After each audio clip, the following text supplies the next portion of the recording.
கர்த்தருக்கு ஸ்தோத்திரம்.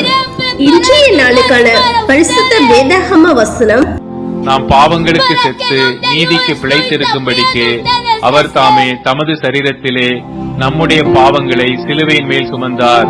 அவருடைய தழும்புகளால் குணமானீர்கள். போகும் நேரங்களில் மார்போடு அணைத்துக் கொண்டீரே. உடைக்கப்பட்ட அடைக்கலம் எனக்கு தந்தீரே.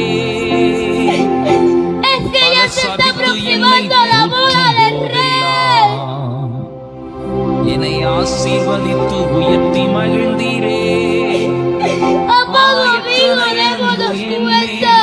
எத்தனை பாசமின்மே